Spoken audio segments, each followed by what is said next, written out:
Hi, welcome to this computer tutoring training session. This time we're going to look at Microsoft Publisher again. It's been a while since I've done one of these videos, and we're going to look at putting the bleed and crop marks and trying to prepare one page for a printer. This will just be a single page. So if I'm looking on this single page here, let's just zoom right on in so you can see here, just sort of scroll up. If I zoom in a bit, and I can zoom up and back, you can use the scroll bar to move left and right as well. So you see these little crop marks just here, and then if I scroll down I can see a bleed mark here, and then the margins of the side of the page. So that's what we're going to deal with. So I'm just going to start a new Publisher document. There's a few maths involved here, sorry about that. So basically you need the page sizes. So the page size is the height of an A4 page is 297 millimeters, and the width is 210 millimeters. So generally what happens with the printer is they print on an oversized A4 page. Now you might have to get the exact measurements from them to know what page size they print on if you want to get it precise, but it's usually about 40 millimeters each way. So say for instance you wanting to do your own page size, you can do so. So if you click on the page design tab here at the top, so just give that one a click and then click on size. I've already got one oversized here, but I tell you what, I'm going to delete that one. Yes, delete that one. We're going to create that one from scratch. So what I'm going to do is going to click on the size and go down to and click on new or create new page size there at the bottom. Oops, there we go. Create new page size. So let's give this one the name there. So I'm going to call that one oversized A4. It's also known as A4 plus, it can be. Oops. I'll put in brackets. So this width is in centimeters. So let's say, for instance, it's extra 40 centimeters bigger. So that will be 250 or 25, 40 millimeters bigger, not 40 centimeters, 40 millimeters bigger. So that will be 25 centimeters there. And then another 4 centimeters, and that should be 33.7. I'm going to type C in so I know. That's great, excellent. We've got margins and guides here that we can put in and we can change at this moment in time. So what we can do here is we can put in the actual size of it. So say for instance, if we had top at 2, left at 2, bottom at 2, right at 2.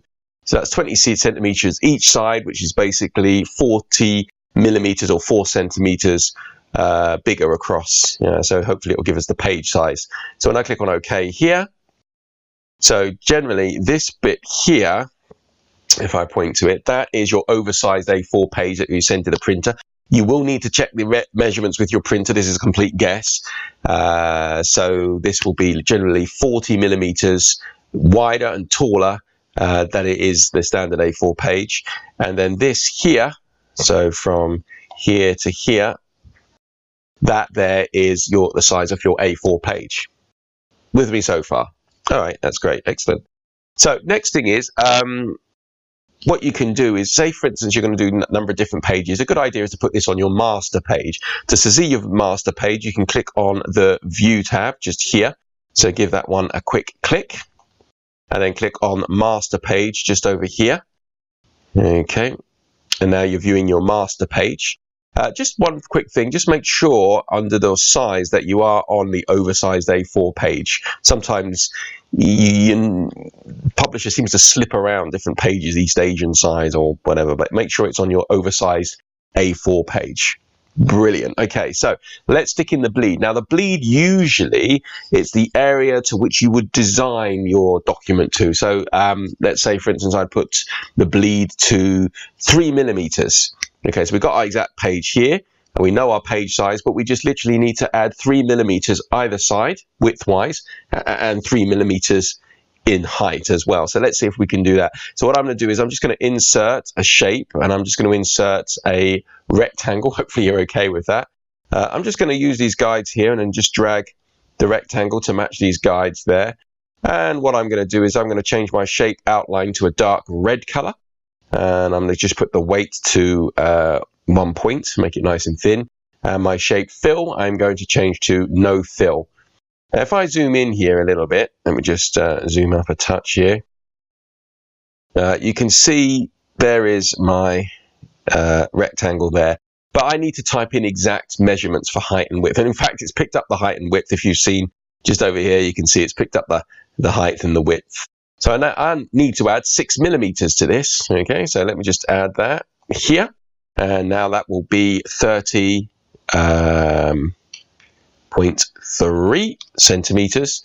And the 21 width there, I just need to add 6 or 0.6 centimeters here. I'm going to press enter. So this one here is a little bigger. So what I need to do is align. So I'm going to click on the drop down list for align. Just going to make sure, just move myself out of the way so you can see here. There we go. So just make sure it says relative to margin guides.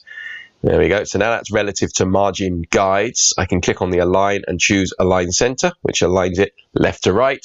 And click on the drop down and I'm going to go to align middle, which aligns it top to bottom.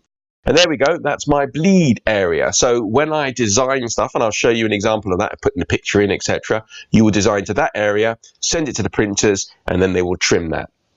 Now, some printers, they will ask for certain things. They will ask for crop marks, like trim marks is known as. They might need to know the bleed marks as well.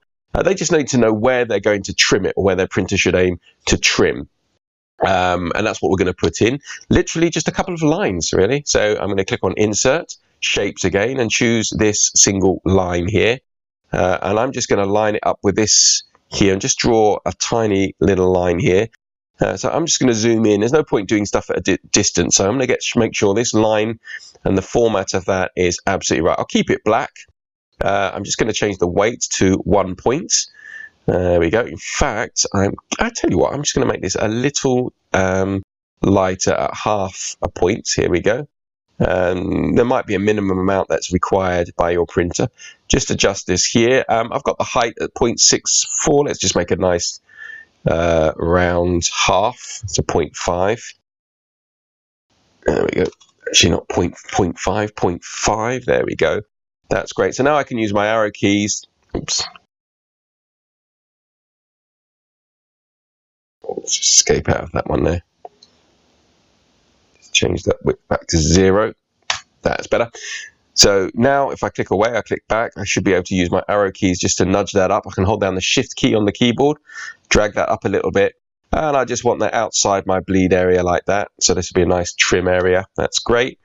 And then what I'm going to do is I am going to hold down my Control key and click and drag to draw a copy of that.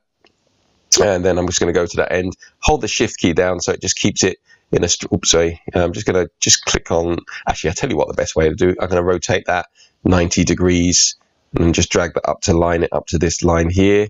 You see as I line up, there we go, I know that's lined up, and then I can just shift that along, hold the Shift key down, shift that along a little bit like so. Great. So there we go, I've got my crop marks there, so that's the ones that the printers are going to use. Again, you might have to check this a little bit just to make sure that the thickness is okay for your printer to pick up, or whatever you use for printing.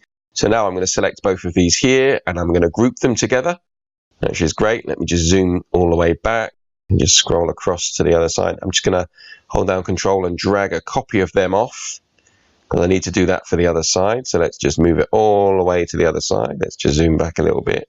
There we go. Let's bung them just here. Just zoom them in a bit. And I tell you what, let's just rotate them again. Let's just flip them horizontally. There we go. And then I can just line that up with this and line this down like so. Great. So you can see that these lines are lined up. It's fantastic. Now, all I need to do is, if I do Control Shift and L, actually, I can see the whole sort of page here. I'm just going to drag this down a little bit because I want to select these two and then group those together. So click on Group to group those together, and then copy and paste. And I'm just going to drag that down to the bottom. I'll drag him up here again. I can centralize that in a second. And then if I just zoom into one half of the one side here, and then let us rotate and flip vertical. There we go. And then I can start to line this up here and here. That's great.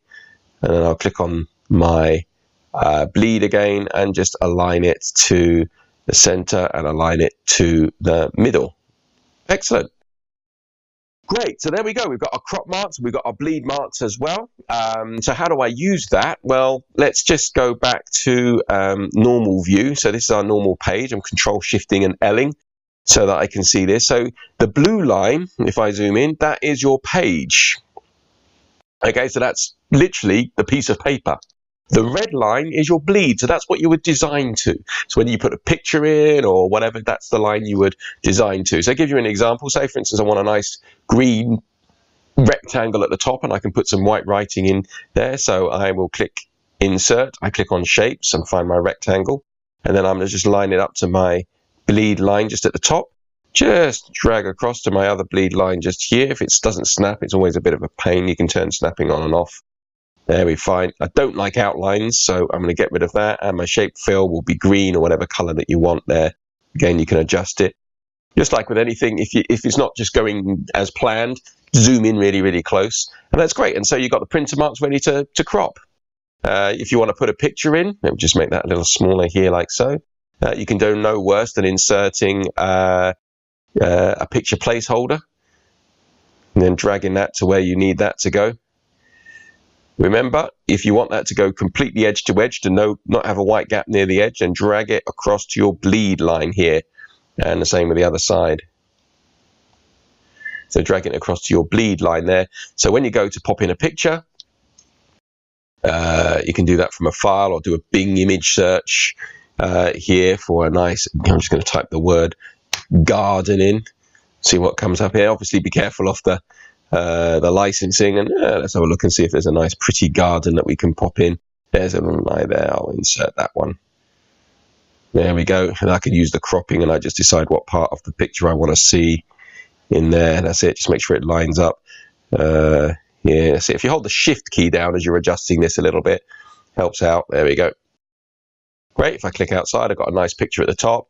And then again, I can stick this at the bottom. Just hold down the control key, drag down, control shift and L, move back, and I can drag all this to the bottom here to do some sort of footer if I wanted to, and line that one up.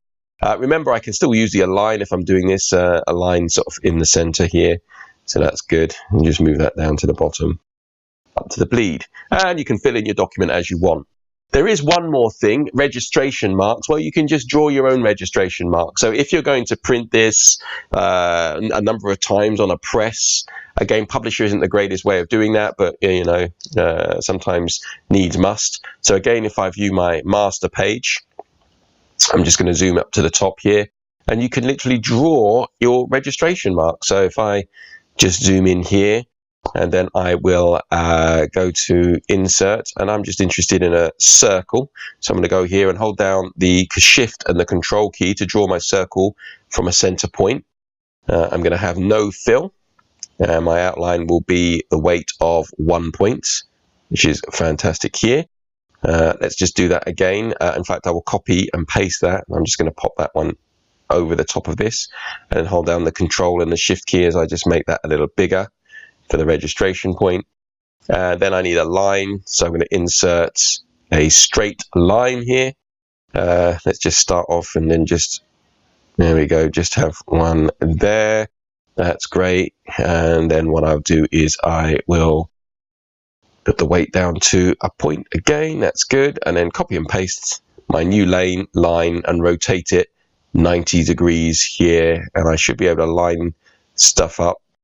If I want to be absolutely sure with this registration point, I can select it all like so. In fact, you have to draw a box around everything, so I might just need to, oops. Let's just redo. Control Y redoes what you've undone, if that makes sense. Let's just move him out of the way. So what I can do is I can select all of that like so. Let me shift select that. And then when I go to align, make sure I turn off relative to margin guides. Otherwise, it's going to go to the middle of the page. Click on the drop down list, align center, click on the drop down list again, align middle. So that's all centrally aligned at all. Sometimes registration marks like to be a bit longer, or you can move them down a little bit. If you want to, you can. This one is actually a little big, so what I'm also going to do is if I just go down here a touch, I'm going to group that together and just hold down the shift key while I make the whole thing smaller. There we go. Excellent. And then the last thing is I just want to align that into the center of the page there. So the registration marks are aligned in the center. So I'm going to go to align, now turn on relative to margin guides, and then I can align center. So I know that's in the center of the page. And then I can use that same registration mark if I wanted at the bottom. So just hold the control key down and drag a copy all the way down to the bottom. There we go. If I zoom in, there we go. Let's rotate that one 90 degrees and 90 degrees again. That's great. And again, get that aligned, and it is relative to margin guides already, so that's great. So align that to center, just so I know that's aligned to center. That's great. And I probably want to do a couple on the other side as well. So one over here. Let's just rotate that right 90. That's good. And then I will align that one to the middle. There we go. Just bring that one in a bit. Last but not least, drag that across here to this side here. There we go. Rotate. Actually, I can flip that horizontally. It'll be easy enough. And then I can align that to the middle. Make sure that's lined up. Great. And now I've got registration marks. Basically, the printer can print depending on where you need to see them. If I close the master page and go back to my main page, I can see my registration marks. I can see my crop marks here. As well, if I need to see bleed marks, I don't need to see it. I've got the bleed line there. It's not an issue really. When I come to print the publication as a PDF, I can then go to File and Print, or Export as well as a PDF. I'm going to do Print because that's when I've got my printer here. I need to make sure that the paper size I've chosen is a right paper size that I've got. So my paper size is oversized A4, so just make sure that one's oversized there. If it needs to be bigger, it needs to be bigger. Maybe my last one wasn't big enough. That's good. Let me just change the orientation as well. Let me just adjust this print properties. That's fine. It's the layout, it's landscape, so let's change that to portrait. Oops. Yeah, that's better. So now I can see that's a good sign. Let me just go back to my oversized A4 again. Hopefully that is, where's my oversized A4? Yeah, just go with A3 with that one here, so you can see that. And that gives you an A3 document for the printer. You can set up under the printer properties. If I believe you do have to have PDF. I'm not sure. Don't quote me on that. But there's one where I've got to add a printer size, where I can just actually call this one oversized A4 plus. So this is your Adobe Acrobat, and remember it's 40 bigger, so that would be what, 337 for this one here, to make that a little bigger. And then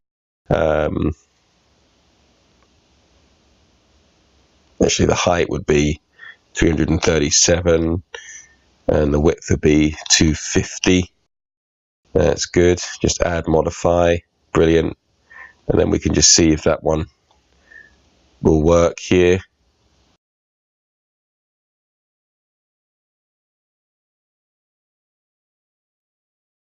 There we go. Let's just choose the right paper size. Here we go. There we go. Brilliant. So we've got our registration marks and it's ready to go. And then you just click on print, and then it would print a PDF copy. So let's see if I can just do that and print that. Let's close my last one down again. No, I don't want to save any changes. And it should, let me just click on print. That's better. And it should print. Let's hope. Here we go. This is asking for me where I'm going to put it. So I'm just going to put hope this works. Click on save. It should print a copy. Hopefully it'll open one. There we go. So I've got these ones here, and I can see the print there. The layout's not perfect on that, so I'll have to just double check on that. But you can see the registration marks as well there, so I'll have to just double check that layout there. But you get the idea. So just gives you a rough idea of how that one there will work. The other idea as well with this is I can click on this drop down list, go to exports, and then create a PDF like so. Under the options, I have options for these printing. and print options where I can change the print size. Hopefully, the idea of this one is I can just say this is exported file. Let's click on publish, open file after publishing and publish. There we go. Yeah, and it works again, for that one. So I just need to double check to see if these are lined up, because it just seems to have shifted a tiny little bit. So if I go back, I can probably find that that is actually shifted a little bit. So I'm just going to click on, go back to my master page. Let's click on here and just make sure things are lined up properly. So that's centrally aligned and middle aligned. Yeah, that's a bit better. It was shifted around a little bit. That's good. So let's go back. Close the master page, that's fine, and then just make sure this one's lined up properly. There we go, that's better. Yeah, my wife always says the devil is in the detail, rather than rushing it. And this is really for my own satisfaction. If you're fine with this and you've done it, please make sure you subscribe. Make sure that you, if you've got anything out of this video, give it a like, give it a thumbs up. That'd be great. That's fine. I might have to move the registration mark up a bit, and then export, create that PDF. Let me just go back to the desktop, and we'll go over the top of actually exported file. I'm going to go to publish. Yes, I want to replace it. And there we go. It's all lined up here. And if I go to the bottom, it's all lined up at the bottom, ready to print. So if you haven't already subscribed, please do so. There's more to come. I need to investigate about doing the spread as well. So if you haven't already done so, please subscribe. So then when that video comes, you won't have to miss it. Also with Excel, got a couple of extra Excel videos that some clients have been asking about, date validation and also validating multiple columns. So you can have a look at that as well. And we do training courses throughout, obviously, the UK, so around London and the south of England as well, from various different subjects. So if you're not already done so, please click on our website and check that out and see the different ways we can help your business with your IT needs. Thank you so much for watching.